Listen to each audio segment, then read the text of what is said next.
Jamaah sekalian, mari sekarang kita sebelum mengucapkan kalimah thayyibah bertaubatlah terlebih dahulu. Setiap hari 100 kali Nabi memerintahkan kepada kita untuk beristighfar, untuk bertaubat kepada Allah. Maka sebab itu mari sebelum kita bertaubat muhasabah terlebih dahulu. Evaluasi, introspeksi diri. Jangan sibuk melihat kesalahan orang lain, tapi melupakan memeriksa, mengevaluasi kesalahan-kesalahan yang kita lakukan. Seakan-akan kita di akhirat nanti berhadapan dengan Allah. Mata kita akan dihisab oleh Allah, apa yang dilihat. Mulut kita akan dihisab oleh Allah, apa yang kita ucapkan selama di dunia. Kaki kita dihisab, kemana saja melangkah. Semua nikmat, tsumma la tus'alunna yauma idzin 'anin naim. Allah tanyakan nikmat-nikmat yang diberikan ketika di dunia. Makan, nikmat minum, berkendaraan, berpakaian, semuanya akan dipertanyakan. Semuanya akan ditanyakan oleh Allah. Apakah kita bersyukur? Kita sedang berhadapan dengan Allah. Kita akan berhadapan dengan Allah.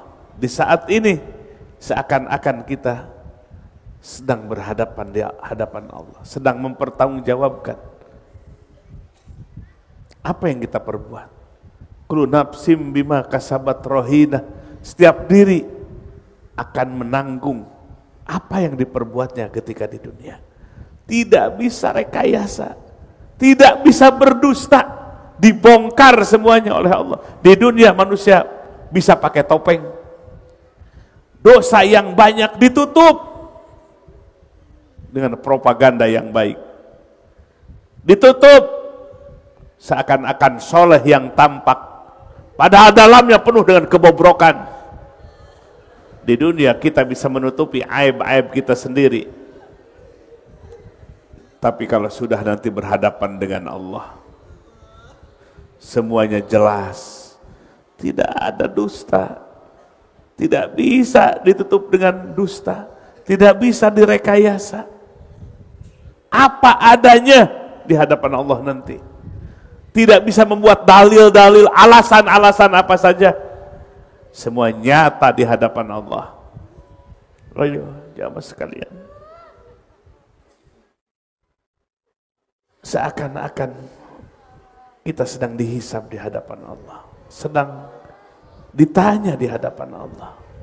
Wa anna ila rabbikal muntaha, sesungguhnya hanya kepada Tuhanmu lah berakhir semua urusan.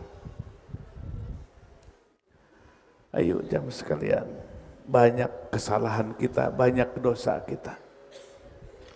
Kesalahan yang ditutup dengan dalil-dalil pembenaran oleh nafsu kita, yang ambisi dengan dunia, mempermainkan hukum Allah, padahal Allah tidak bisa dipermainkan. Ayo kita sadari kesalahan, kekurangan, kelemahan, kebodohan diri kita sendiri. Di akhirat nanti suami tidak akan peduli dengan istrinya, orang tua tidak akan peduli dengan anaknya. Setiap diri sibuk dengan nasibnya masing-masing. Hatinya terus tersambung dengan Allah. Tarikan nafas Allah, Allah, Allah. Di hatinya seperti itu.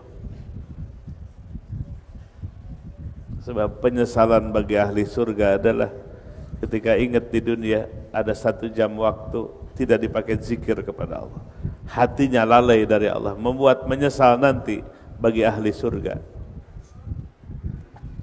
Maka oleh sebab itu, ayo latih dari majlis zikir ini menghasilkan orang-orang yang hatinya selalu zikir kepada Allah, kapanpun dan dimanapun berada. Hatinya selalu terjaga, hifdzul qalbi, menjaga hati.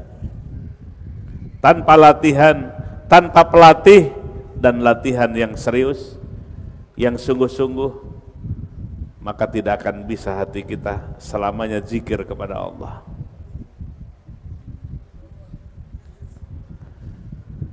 Semakin sempit sisa umur kita, jangan sia-siakan kalau hati kita belum terlatih bisa zikir selama-lamanya. Jangan sampai kita merugi pulang kepada Allah, hati kita masih banyak lalainya dari Allah.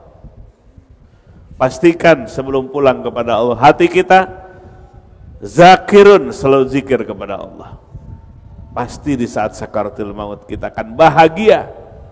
Di saat orang lain yang hatinya lalai, di saat sakaratul maut adalah goncangan yang luar biasa, ujian terberat dalam hidup untuk menjaga iman sampai pulang kepada Allah. Tapi bagi orang yang terampil, terbimbing hatinya oleh mursyid, selalu berlatih dan sungguh-sungguh dalam berlatihnya, saat sakaratul maut lah momentum terindah, karena pintu gerbang perjumpaan dengan sang kekasih Allah Subhanahu wa ta'ala. Sudahkah Allah dijadikan sebagai kekasih yang selalu ada di hati? Alladzina amanu asyaddu hubban lillah. Allah berfirman, orang yang beriman itu sangat cinta kepada Allah, selalu di hati. Kalau kita belum termasuk dalam ayat itu, betapa ruginya kita. Kapan lagi waktu kita semakin sempit, kesempatan kita di dunia semakin sempit. Sungguhlah bersungguh-sungguh dalam berlatih, dalam berzikir ini. Aslih li sya'ni kullahu wa la takilni ila nafsi. أصلح لي شأني كله ولا تكلني إلى نفسي ولا إلى أحد من